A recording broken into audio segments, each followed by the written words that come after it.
हमारे साथ हैं WGC इंडिया के CEO सचिन जैन साहब जुड़ रहे हैं इस वक्त। सचिन जी, बहुत बहुत स्वागत है आपका जी बिजनेस पर। और मेरा पहला सवाल आपसे ये होगा, चूँकि गोल्ड प्राइसेस लगातार ऊपर जा रहे हैं, करेक्शन उस तरह से नहीं आ पा रहा है, ऑल टाइम हाई के आसपास गोल्ड अभी भी ट्रेड कर रहा है इंडियन मार्केट में और ग्लोबल मार्केट में भी। मैं आपसे जानना चाहता हूँ कि इस लेवल पे जब मार्केट ऑल टाइम हाई के आसपास ट्रेड कर रहा है, तो demand scenario, global demand scenario आप इस वक्त इस भाव पर क्या देख रहे हैं? नितिन जी, पहले तो आपका बहुत बहुत धन्यवाद कि आपने मेरा स्वागत किया। इट इज मेरे लिए बहुत बड़ी प्रिविलेज है कि मैं आपके प्लेटफॉर्म पे आ पाया। So thank you very much, आपका बहुत बहुत धन्यवाद। Thank you a, sir. ये एक अच्छा ये एक मैं अगर 2 मिनट लेके समझाना चाहता हूँ हम्म। आपके द्वारा आपके श्रोताओं को कि हो क्या रहा है गोल्ड इंडस्ट्री में। और अगर आप हमारे आंकड़े देखें पिछले जो पहला क्वार्टर था, जनवरी फरवरी मार्च, उसमें क्या हुआ, और मैं छोटे से स्तर पे पूरे ग्लोबली क्या हुआ और इंडिया में क्या हुआ वो समझाना चाहता हूँ, हम्म। विच भी इंटरेस्टिंग। उससे एक आपका एक बेंचमार्क, एक सेगवे आ जाएगा कि हम आगे क्या प्रोजेक्ट कर सकते हैं और क्या हमारी एक्सपेक्टेशन होनी चाहिए। राइट। सो हमने पहले क्वार्टर में देखा करीब 1238 टन की हमारी रिक्वायरमेंट और एक डिमांड ग्लोबली रही, जो पहले सेम टाइम लास्ट क्वार्टर से काफी ऊपर रही।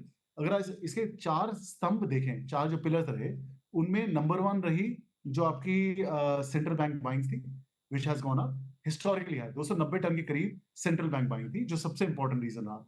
इतने हाई प्राइस पे भी ज्वेलरी डिमांड सिर्फ 2% नीचे रही, which is a very important reason. And I come के मैं आपको बताता हूँ हिंदुस्तान में क्या हुआ, हमारे भारत में क्या हुआ। तीसरा एक स्तंभ था कि जो इन्वेस्टमेंट डिमांड थी, उसमें हमने एक नया एक एक ट्रेंड देखा। ग्लोबली क्या होता था कि जब भी प्राइस रैली आती थी और प्राइस ऊपर बढ़ता था, तो इन्वेस्टमेंट बढ़ती थी।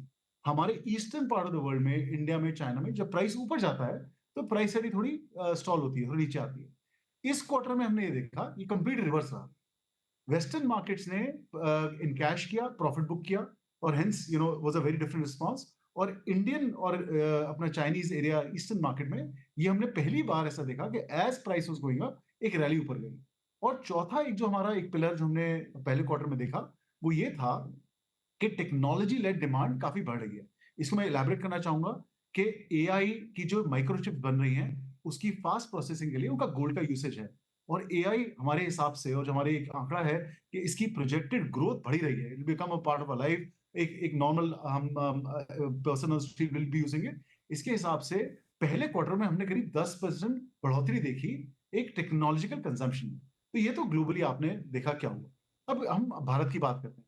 हमारे देश में हमने देखा कि हमारा ऑफ कोर्स कंजम्पशन ऊपर गया, करीब ऑलमोस्ट 77,000 करोड़ का हमारा एक डिमांड रही। लेकिन अगर आप देखें वॉल्यूम वाइज, अगर इसके 4 स्तंभ मैं इसके इंडिया में बताता हूं आपको, तो हमने देखा ईटीएफ और एक इन्वेस्टमेंट पॉइंट ऑफ व्यू से डिमांड ऊपर गई, सेंट्रल बैंक में डिमांड ऊपर गई। तो सेंट्रल बैंक्स में तो पिछले पूरे 2023 में आरबीआई की बाइंग करीब 16 टन थी, और क्वार्टर 1 में आरबीआई ने 19 टन से ऊपर एक खरीदारी करी, और एक कंटिन्यू परचेजिंग है जो प्रोजेक्टेड है। ज्वेलरी में हमने एक एक बढ़ोतरी देखी करीब 6 से 7%, लेकिन वैल्यू वाइज करीब 15%। लेकिन जो एक एरिया रहा जिसमें हमने बहुत ज्यादा बढ़ोतरी देखी, हम्म। वो था इन्वेस्टमेंट बार्स एंड कॉइन्स में। 19% वॉल्यूम में, लेकिन वैल्यू में करीब 32% का ग्रोथ हमने देखा। अच्छा। अब ये आप देखें कि ये तो हमारा क्वार्टर 1 का परफॉर्मेंस रहा। हम्म। अप्रैल में रिटेल बहुत स्लो गया क्योंकि prices had really gone up. Hmm. लेकिन एक अगर आप एक थोड़ा लॉन्ग टर्म व्यू देखें, हम्म। तो गोल्ड ने एक रिस्पॉन्स दिया है इन टर्म्स ऑफ रिटर्न्स, और बड़ा हेल्दी रिटर्न दिया है। आप सिर्फ 4-5 हफ्तों को हटा दें एक बार को, एक लॉन्ग टर्म देखें, तो एक बहुत हेल्दी एक रिटर्न गोल्ड से आपको है, नंबर 1। हम्म। नंबर 2 इज कि हमारा ये सोचना ये है कि जो एक देश की जो हमारी चल रही है अभी व्याख्या in terms of GDP growth, अगर आप देखें पर कैपिटा इनकम, तो एक हमने ये रिलेशनशिप हिस्टोरिकली देखा है कि जब भी 1% पर कैपिटा इनकम ग्रोथ होती है हमारे देश में, इकोनॉमी में, उसका करीब सिमिलर 1% रेट गोल्ड की कंजम्पशन बढ़ती है ना। अगर वो ज्वेलरी में आए, इन्वेस्टमेंट में आए, तो एक जो बेस हमारे देश का है, जो भारत का है, जिस हम ट्रेजेक्टरी पे हैं, वो हमारे लिए काफी पॉजिटिव है। हम्म। और जो ग्लोबली सिचुएशन है, जिसे आप बोले जियोपॉलिटिकल क्राइसिस है, या अनसर्टेनिटी है, या सेंट्रल बैंक बाइंग है, वो कंटिन्यूड रहेगी। हम्म। तो एक जो एक माहौल है, वो इस समय गोल्ड के प्रति बहुत फ्यूटाइल है। अच्छा, ओके। तो ये आपने बहुत ही डिटेल में ग्लोबल सिनारियो और डोमेस्टिक सिनारियो समझाया। अब मैं सचिन जी आपसे ये पूछना चाहता हूँ, क्योंकि जी बिज़नेस देश का नंबर 1 बिज़नेस चैनल है, और उस नाते ये हमारी जिम्मेदारी है कि हम देश के कोने कोने में जो हमारे दर्शक हैं, जो ऑडियंस हैं, उनको हम बता दें, क्योंकि गोल्ड ऐसी कमोडिटी है कि जिसके बारे में मतलब गोल्ड किसी परिचय का मोहताज नहीं है। मतलब गोल्ड के बारे में किसी को बताने की ज़रूरत नहीं है। तो उस लिहाज से हमारे जितने भी ऑडियंस हैं गोल्ड से फेमिलियर हैं। अब उनके लिए ये जानना समझना बहुत ज़रूरी है कि अब आगे का सिनेरियो होने क्या वाला है। तो अब मैं आपसे इंडियन पॉइंट ऑफ व्यू से ये पूछ रहा हूँ कि अभी अक्षय तृतीया का त्योहार बीता। अक्षय तृतीया पर क्या फीडबैक मिला सर आपको डोमेस्टिक मार्केट से डिमांड को लेकर? सर, अक्षय तृतीया एक बहुत बहुत मेरे हिसाब से जबरदस्त रिवाइवल था हमारी इंडस्ट्री के लिए। हुँ, हुआ क्या, अप्रैल में आप देखें जब प्राइस ऊपर जाने शुरू हुए, हुँ, तो कंज्यूमर वॉक इन से लेके कंज्यूमर डिमांड जो हमारे ज्वेलरी की थी, हुँ, वो काफी स्तर पर काफी गिरी। हुँ, और हमारे उस समय ये भी जो हमारी इलेक्शन की प्रत्याली चल रही थी, उसको लेके भी थोड़ी एक घबराहट थी कि भाई संचार पर सच रहता है, so movement of gold, movement of cash में काफी एक रिस्ट्रिक्शन रहती है। हुँ, तो उस हिसाब से अप्रैल काफी स्लो रहा। हमने मई के बिगिनिंग में एक एक सर्टेन करेक्शन या ड्रॉप प्राइस का देखा, और उससे जो हमारा रिस्पॉन्स हमने कंज्यूमर का देखा ऑन रिटेल स्टोर्स, वो बहुत ही मैग्निफिसेंट था। हुँ, पहले मई से लेके एडवांस बुकिंग शुरू हुई फॉर अक्षय तृतीया, और हमने जो एक चीज एक्सपेक्ट नहीं करी थी, जो हमने देखा एक रियलिटी हुई है, वो हुई एट हाई, जो हाई वैल्यू वेडिंग पीसेस थे। तो एक कंज्यूमर के दिमाग में था कि जब ये प्राइस एक इस लेवल पे है, इसमें जो हमारे हमारे को शादी के लिए एक वेडिंग ज्वेलरी की परचेज करनी है, वो कर ली जाए। इसलिए हमारी काफी स्ट्रॉन्ग बुकिंग पहली मई से लेके 9 मई तक रही, जो 10 मई को जो अक्षय तृतीया था उसपे कलेक्शन के लिए। हुँ, तो हमने एक कॉन्फिडेंस देखा। अगर आप इसे देखें कि अगर कंज्यूमर से आप बात करें, और एक हमने एक असेसमेंट लेके हमें बोल रहा है कि 70,000 के नीचे और एक एक्सेप्टेबल लेवल है, कंज्यूमर का कॉन्फिडेंस बहुत स्ट्रांग है हमारे हमारे कमोडिटी पे, और हमारी जो एक कैटेगरी है। हुँ, और आगे का जो प्रोजेक्शन है, हमारे आपने देखे होंगे आंकड़े शायद, हमारा प्रोजेक्शन ये है कि 2024 में हुँ, हमारी डिमांड करीब 700 से 800 टन के बीच में रहेगी। नाउ व्हाई, क्यों अच्छा, 700 क्यों 800? हुँ, 700 अगर बहुत ज्यादा प्राइस फ्लक्चुएशन रहा, बहुत प्राइस ऊपर गया एंड एक नेगेटिव इंपैक्ट है, तब भी हमारा इंडिकेशन है कि 700 टन की डिमांड रहेगी। हुँ, अगर एक कंसिस्टेंसी रही, और जिसे कहते हैं एक स्टेबल तरह से आगे बढ़े हम, हुँ। तो ये करीब 800 टन पहुंचेगी। तो जो इस साल का हमारा प्रोजेक्शन है, जो एक एक माहौल है, वो बहुत बहुत स्ट्रांग है गोल्ड को नहीं, लेकर। ये पॉजिटिव होना अच्छी बात है सर। जो आप कह रहे हैं ये अच्छा है कि आप बहुत बुलिश हैं। लेकिन मैं जो ग्राउंड का फीडबैक आपको बता रहा हूँ, जो मैं ज्वेलर से बात करता हूँ, इंटरेक्ट करता हूँ, उनका ये कहना है कि वैल्यू टर्म में बेशक हम देख लें कि थोड़ी बढ़ोतरी हो रही है, लेकिन जो वॉल्यूम टर्म में चूँकि प्राइसेस काफ़ी बढ़ गए हैं, तो उस लिहाज से मैं अभी अक्षय तृतीया पर ग्राउंड पे था। तो अब एक्चुअली ज्वेलरी में भी इनोवेशन हो रहे हैं, और जो लाइट वेट ज्वेलरी है उसके ऊपर कंज्यूमर का फोकस बढ़ रहा है। तो क्या आपको ये नहीं लगता कहीं से भी कि चूंकि दाम बहुत बढ़ गए हैं, बहुत महंगा हो गया है सोना, तो उस लिहाज से थोड़ी बजट में कटौती होगी और वॉल्यूम टर्म में हम डिमांड कम देखेंगे? नहीं, आपका मृत्युंजय बहुत एक सही आपने एक इसका एनालिसिस करा है। हुँ, इसमें हमारा सोचना भी ये है कि थोड़ी सिंपलर पीसेस, हुँ, और जिसे कहते हैं लाइट वेट ज्वेलरी का एक एक बढ़ोतरी ज़रूर होगी। हुँ, लेकिन ये लाइफ़स्टाइल चीज़ है, और ये काफ़ी समय से हो ही रही थी। हुँ, क्योंकि अगर आप देखें आज के युग में, अगर आप बोलें कि यंग कस्टमर जो हैं, हुँ, मिलेनियल्स हैं, अगर उनका एक्सप्रेशन एक लाइफ़ का है, हुँ, वो नहीं चाहते कि वो बहुत बड़ी ज्वेलरी पीस पहने, बहुत ट्रेडिशनल रोज़मर्रा में पहने। रोज़मर्रा में लाइट वेट पीस ही आते हैं। हुँ, आपका ये कहना बिल्कुल ठीक है कि बहुत इनोवेशन हो रही है, बिल्कुल, बिल्कुल स्तर है। हुँ, लेकिन आप ये भी आप इवैल्यूएट करें और रखें कि एक हमारे जो इकोनॉमिक हमारे यहाँ पिरामिड है, हमारे भारत में, उसमें काफ़ी एप्रिसिएशन, जो एक लोग अलग-अलग स्तर से ऊपर बढ़ रहे हैं। हुँ, और इसलिए हमारा जो जो रिज़ल्ट भी निकला, पहले पहले क्वार्टर का भी, उसमें सबसे ज़्यादा ग्रोथ रही बार्स एंड कॉइन्स की, जो इन्वेस्टमेंट पॉइंट ऑफ व्यू है। अच्छा, आप उसे okay, jewellery point of view में अगर कंपैरेटिवली इतनी growth compare two bars and coins और इन्वेस्टमेंट नहीं थी।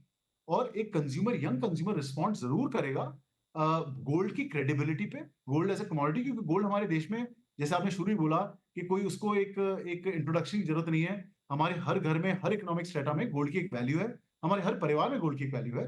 तो लेकिन हमारा सोचना ये कि यंगर कस्टमर्स एक एक एसेट क्लास पे इन्वेस्ट ज्यादा करेंगे, इसको ज्यादा ट्रांसपेरेंटली करेंगे, इसको डिजिटल के दौर से ज्यादा करेंगे।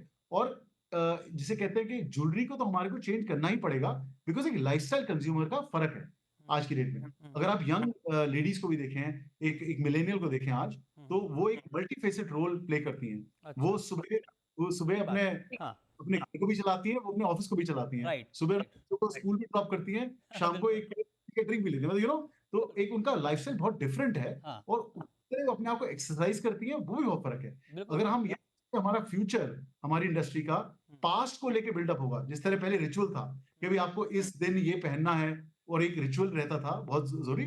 नई जनरेशन अपने हिसाब से जो उनका दिल चाहता है वो ज्यादा करेंगे ये और बात हमारे को हाँ, ये बात सही है सर। अब मैं एक 2-3 सवाल बहुत महत्वपूर्ण है, जो बात आप कह रहे हैं, बड़ा इंटरेस्टिंग डिस्कशन है हमारे ऑडियंस के पॉइंट ऑफ व्यू से। अब ज़रा मैं आपसे ये पूछना चाहता हूँ कि आगे मैं अगर इंडिया के पॉइंट ऑफ व्यू से आपसे पूछूँ, चूँकि इक्विटी मार्केट अच्छा परफॉर्म कर रहा है, इक्विटी मार्केट को लेकर अवेयरनेस लोगों में बढ़ रहे हैं। आप देखिए कि डीमैट अकाउंट बहुत तेज़ी से डीमैट अकाउंट की संख्या बढ़ रही है, लोग खुला रहे हैं, म्यूचुअल फंड में लोग जा रहे हैं।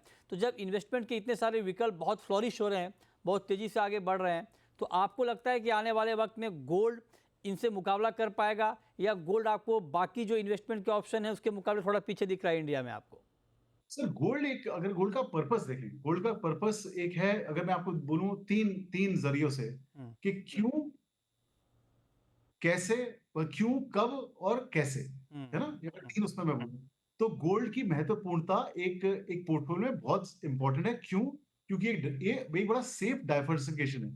हमारे अगर आप हमारे वेबसाइट पे भी जाएं gold.org पे, तो वहां पे भी आपको कई सारे ऐसे मॉडल दिखेंगे हुँ, और एक एक हिस्टोरिकल एक परफॉर्मेंस दिखेगा जिसमें अगर आपका एक हेल्दी पोर्टफोलियो है, हुँ, उसमें 5% से लेके 15% हुँ, गोल्ड का रिप्रेजेंटेशन आपके पोर्टफोलियो को स्ट्रॉन्ग करता है। हुँ, पर इसका हमारा कहना है कि ये इक्विटी मार्केट को बीट करेगा, ऐसा हमारा कभी प्रोजेक्शन नहीं रहा। हुँ, हमारा प्रोजेक्शन है कि बैलेंस पोर्टफोलियो, राइट, एक healthy portfolio, long term portfolio में ठीक है। एक गोल्ड की एक एक महत्वपूर्ण एक हाँ, जगह है, हुँ, क्योंकि ये लिक्विड है, क्योंकि इसके और बहुत इंपॉर्टेंट एक जरिए हैं जो हमने देखा हिस्टोरिकली और ये आगे भी रहे। नंबर 1।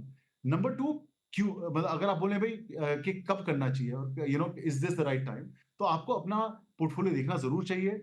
एक वॉलेटिलिटी को आप इट इज योर माइंडसेट कि अगर आप बहुत हाई रिस्क पे ऑपरेट करते हैं, लो में करते हैं, बैलेंस में करते हैं, लेकिन आज के समय में जो हेल्दी एक परफॉर्मेंस एक राइटली सामने है, it is more logical that एक एक उसमें आप कंसिडर करें।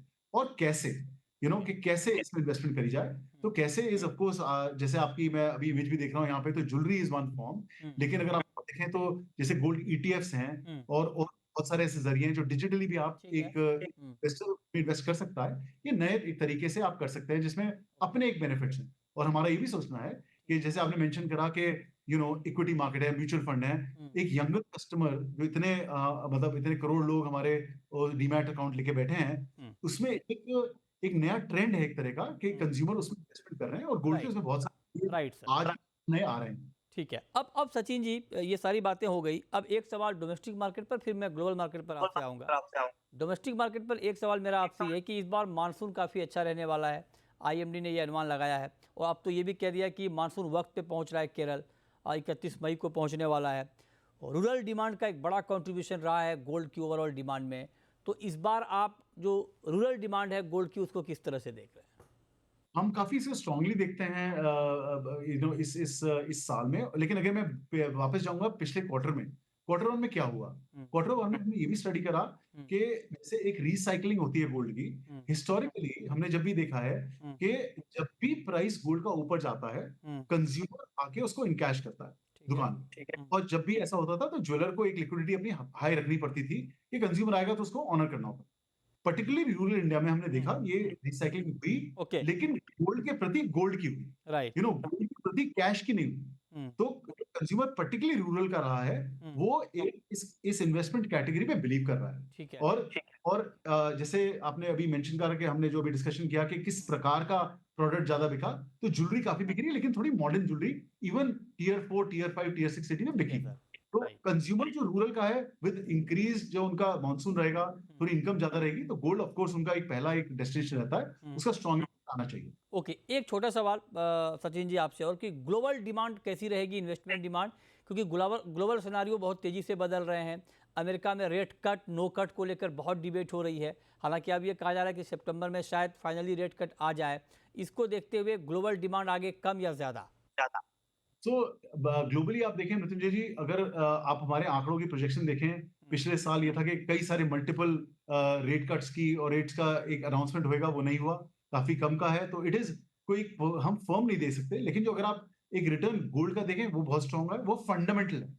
और उस फंडामेंटल को लेके अगर आप देखें ग्लोबली, जियोपॉलिटिकल एक रिस्क, फंडामेंटल ग्रोथ जो एक गोल्ड ने डिलीवर करी है, उसको लेके ओके, हमारा राइट सर, हेल्प करना चाहिए। राइट। उसको हम शायद इसका अभी मैं नहीं दे पाऊंगा, हाँ, हाँ, क्योंकि जैसे बोला कि एक वेट है कि एक फेड का रिजल्ट आना चाहिए, ठीक, बट इन्वायरमेंट स्ट्रांग है। Right sir. चलिए, बहुत शुक्रिया सचिन जैन जी आपका हमारे साथ जुड़ने के लिए और डिटेल में गोल्ड डिमांड के बारे में डिस्कस करने के लिए, बताने के लिए कि इंडियन मार्केट में डिमांड आगे कैसी रहेगी और ग्लोबल डिमांड सिनारियो आने वाले वक्त में क्या होगा। बहुत शुक्रिया आपका ये बताने के लिए, समझाने के बहुत लिए। धन्यवाद मृत्युंजय जी, आपका बहुत बहुत धन्यवाद। Thank you very much.